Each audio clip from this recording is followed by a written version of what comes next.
নমস্কার বন্ধুরা, শাশুড়ি বৌমার কিচেনে আপনাদেরকে স্বাগত জানাই। আজকে আপনাদের সাথে একটা রেসিপি শেয়ার করব, ধনেপাতা বাটা দিয়ে ডিম কারি। আমি দেখুন এখানে হাঁসের ডিম নিয়েছি, পেঁয়াজ কুচি নিয়েছি, ধনেপাতা বেটে নিয়েছি, পেঁয়াজ বাটা, রসুন বাটা, আদা বাটা। আমি ডিমটাকে অল্প চিড়ে নেবো এইভাবে।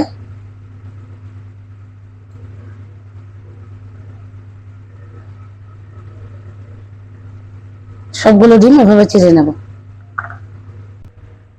কড়াইতে সর্ষের তেল দিয়ে দেব। তেলটা দেখুন গরম হয়ে গেছে, এখন পেঁয়াজ কুচিটা দিয়ে দেব।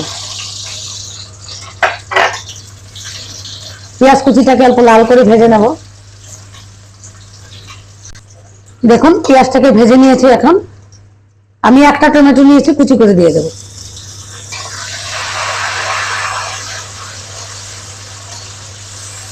এখন পেঁয়াজ বাটাটা দিয়ে দেব, রসুন বাটাটা দিয়ে দেব। রসুন আমি বেশি দিইনি, 2-3টে রসুন বেটে নিয়েছি। আদা বাটা দেব। রসুনটা বেশি দেবেন না, কারণ রসুনে একটা উগ্র গন্ধ থাকে, ভালো লাগবে না। হাফ চামচ হলুদ গুঁড়ো দিলাম, হাফ চামচ লাল লঙ্কা গুঁড়ো দিলাম, হাফ চামচ জিরে ধনে গুঁড়োটা দিলাম। দিয়ে এখন মশলাটাকে ভালো করে কষিয়ে নেব। আমি নুনটা এখন দেব না, নুনটা সবাই লাস্টে দেব।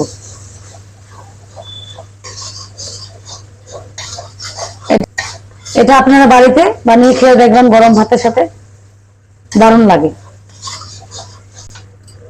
এখন আমি বেটে রাখা ধনেপাতাটা দিয়ে দেব। এখানে আমি 2 মুঠো পর্যন্ত 2 মুঠো ধনেপাতা নিয়েছি। আপনারা চাইলে আরো দিতে পারেন, আমি কম দিলাম।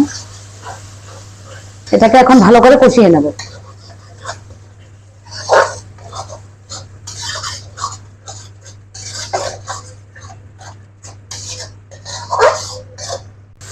দেখুন আমি ধনেপাতাটা দিয়ে ভালো করে কষিয়ে নিয়েছি। এখন এক এক করে ডিমগুলো দিয়ে দেব। ডিমটা আমি ভাজবো না, ডিমটা না ভেজে দেব।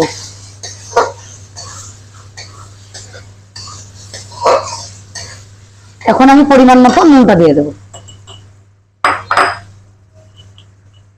নুন দিলাম।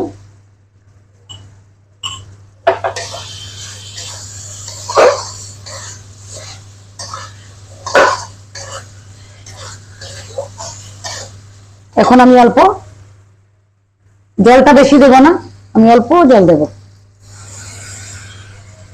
আপনারা চাইলে জল বেশি করে দিতে পারবেন, আমি আর বেশি জল দেব না, মাখো মাখো হবে।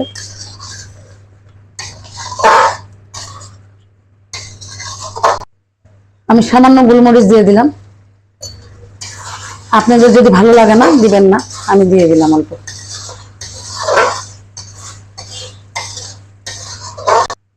দেখুন আমার ধনেপাতা দিয়ে এক কারিটা রেডি। এখন আমি গরম মশলা দিয়ে ঘি দিয়ে নামিয়ে নেব। অল্প গরম মশলা দিয়ে দিলাম,